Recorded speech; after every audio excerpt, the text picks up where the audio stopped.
In case you don't want to drop $200+ on Dead by Daylight for all the best perks in the game, you are guaranteed to get these things called general perks. And these perks are available to literally everybody. As long as you have Dead by Daylight, you can play with these perks without buying any DLC. And in today's video, I'm going to be ranking them all, putting them all on a tier list. First, we got goated. These are the LeBron James of general perks. Then we got really good. These perks are good. There we go. I don't know why I had that row low-key. Then after really good, we have niche. These perks need a build around them, or you're just wasting a perk slot bringing them. And that brings us to our last one, waste of a perk slot. These perks should never be used ever again. They're dog shit. Sorry about the ads. I have no way to get rid of them, and I'm not buying an ad blocker. But let's get into the ranking. First, we got Dark Sense. Every time a generator is completed, you see the aura of the killer for 10 seconds. 10 seconds of wall hacks on the killer should sound super good, right? Wrong. This perk isn't bad, but it's not good. Number one, if the killer enters 24 meters of you, but let's say they're chasing someone else or they go to a different gen, well, you wasted your wall hacks. Gen pops as the killer is putting you on a hook, it still reveals the killer, you wasted your wall hacks. If this perk activated when you start a chase, this perk would be goated. Easily, this perk would be goated. It needs an update. One or two small tweaks to this perk, and this perk would be all the way up here in goated. So I'm just gonna put it down here in niche. It's maybe not as niche as the other perks I'm gonna put in this tier, but there's some things holding this perk back. Like, it's not a token-based perk. It activates when the killer hooks you or whatever. Yeah, it's just a little bit too situational, but it has potential. Next, we got Deja Vu. The auras of the 3 generators closest in proximity to one another are revealed to you at all times, and it increases your repair speed on those generators by 6%. I'm not even gonna lie to you,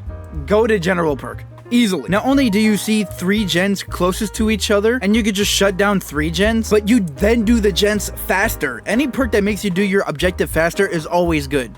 Usually. And if you do get stuck in a 3 gen, well, guess what? You do the gens faster. It's a win-win. This perk is so simple yet effective, so we gotta put it in goated. Wait a minute. Did I forget hope? No way there it is. No way I forgot hope, bro. No way. When the last generator is completed, you permanently get 7% haste. Obviously, you guys saw this coming. It's going in goated. Like, come on, bro. A perk where if you do your objective, you become almost the same speed as some of the killers in the game. Like, what? And if you're playing against a killer that doesn't have like an insane dash or something, you can almost book it to the other side of the map before they can even catch up. This perk isn't meta, obviously, but it comes in clutch 9 times out of 10 if you get all the gens done. It's a really strong perk. And next, we have my baby Kindred. Whenever a survivor is hooked, Kindred activates and applies the following effects. The aura of the killer is revealed to all survivors when the killer comes within 16 meters of a hook. If you are the hook survivor, the aura of all survivors are revealed to each other. And if you're not the hook survivor, you still get to see the auras of all of your teammates. This perk is almost goated, bro. It's almost goated. But it's not because of one design flaw. You know that big ass black bubble that pops up when someone's getting hooked that we've been asking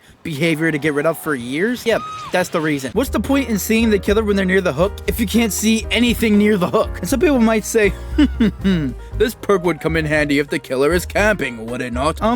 Not really. If the killer is camping, there's an anti-camp meter and another perk called Reassurance that is infinitely better. Plus the range is 16 meters, so if they're proxy camping, you're not getting the wall hacks. Getting rid of that big black bubble so all the survivors can see which way the killer is headed after a hook, yeah, then this perk would be goated, but it's not there yet because that big ass black bubble. I hate that black bubble, bro. Going in really good. And now we got Lightweight. Reduces lifetime of your scratch marks by 5 seconds and then reduces the spawn chance of patches of scratch marks by minus 60%. Making their spacing, whatever that fucking means. Your scratch marks are harder to use. Now, I don't want to say this perk is bad.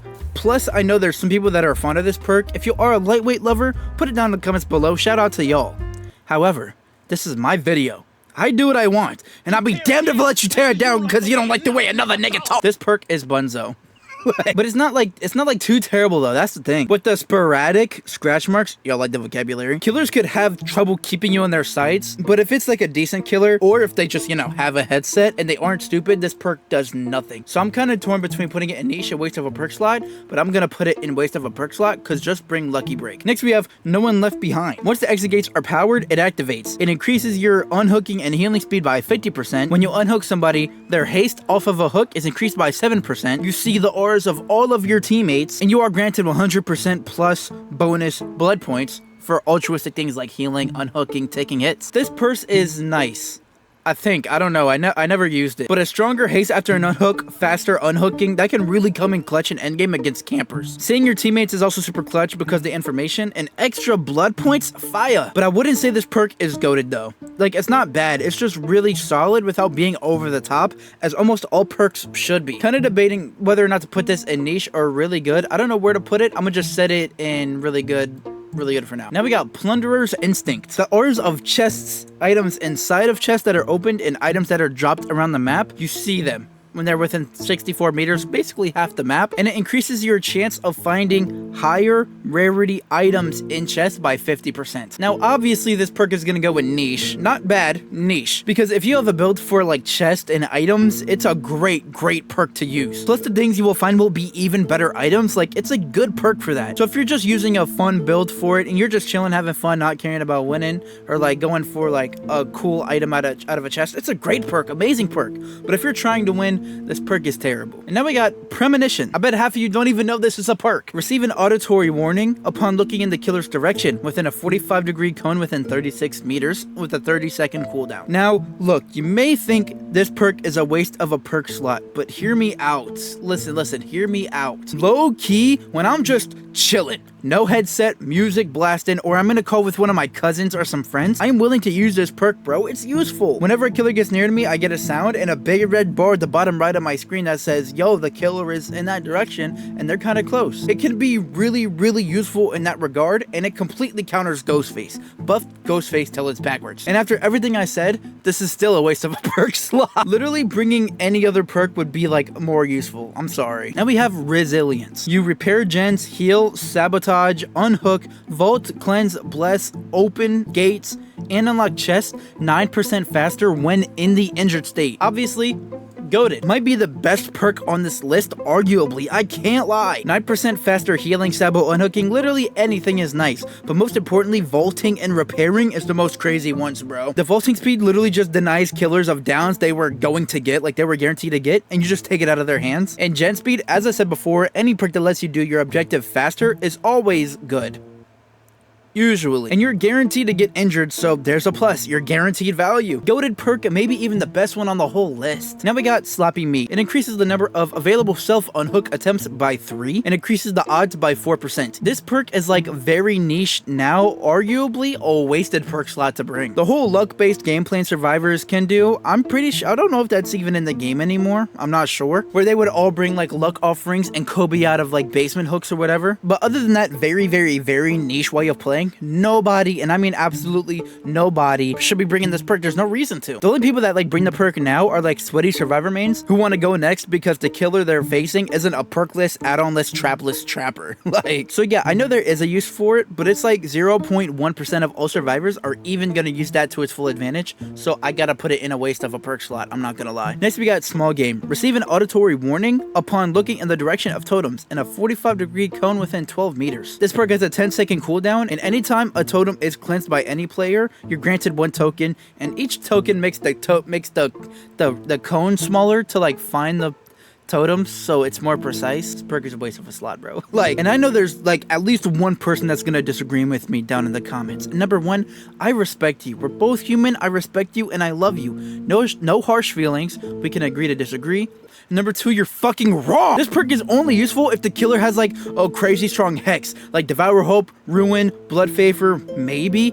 And that's literally it. Not very many hexes are even scary enough to go look for them, so you could just pretty much just straight up ignore them. And 8 times out of 10, you're gonna find the killer's hex anyways. You or a team is gonna find it within the first 10 seconds of the match. This perk is bunzo. Now we got Spine Chill. Whenever the killer looks at you within 36 meters and has a line of sight, Spine Chill activates. It shows you the proximity of the killer to you and increases your action speed for blessing, cleansing, gate opening, healing, repairing, sabotaging, unhooking, and unlocking chests by 6%. Hold on, I need to get a bev. Everybody drink your water. This perk fell from grace, and it is so sad, man. It used to be similar to Resilience, where it actually helped you vault faster too when the killer is looking at you. Stacked with Resilience, oh, this was so OP in Chase. It was disgusting, but they reworked it, man. This shit is straight bunzo, bro. It's garbage. The way this perk works now is it's just made to counter just stealth killers that have to stare at you, bro. Like, no more volt speed bonus. And yeah, this perk is so ad now. Unfortunately, it is now a waste of a perk slot, man. It's so upsetting to see. This is so sad. Can we get 5 likes on the video, please? It's funny because if they give it the volt speed back, this perk shoots up right here. Like, low-key, if they added the volt speed, it goes right here. But that was the only thing good about the perk, bro. But we're not getting that volt speed back. Where did I go wrong? Next we have, this is not happening. Increases the success zones of great skill checks while repairing and healing by 30% when injured. It's obviously gonna be a wasted perk slot. Literally just bring resilience, bro. Like, either be injured and get a very, very slightly bigger great skill check, which you're not guaranteed to hit, or just get a permanent 9% speed bonus. Like, this perk is so bad. Wow, it's easier to hit a great skill check. Wow. And last but not least, we have Will Make It. After unhooking, a survivor Will Make It activates. Increases your healing speed by 100% for 90 seconds. And now we have our last general perk in the video, and obviously is going to be a goated perk. It might even be better than Resilience, low-key. But I don't know. I'm going to let you guys guess and discuss that down in the comments. Which one is better, Will Make It or Resilience? This one's actually a little hard for me. After unhooking somebody, you heal in literally 3 seconds. It's so good for resets. It lasts over a minute, and even if a killer comes back to hook trying to get pressure, your teammate is full health by the time the killer gets there, bro. This perk is insane. The less time you spend healing, the more time you're on generators, the more you're completing them, which means you fucking win. This perk is goated easily. I love running this perk insane value every match. All right, I feel like somebody might get a little upset, so I'm gonna put lightweight right here, and because I don't want so many perks down here, like the tier list didn't look right. Damn, why is this ad so fucking big, bro? Close it. All right, guys, this is my general perk tier list. I know this wasn't a long video, and it wasn't a very, like, good video. This video is pretty shit, I'm not gonna lie, but somebody suggested it, so yeah, if you guys want me to do it for killer, I could definitely do it for killer. If there's something you agree or disagree with, put it down in the comments below. Let's talk about it. I need engagement. We're on the road to 10K. We need engagement. Anyways, other than that, I hope you guys enjoyed it, and I hope you have a good day.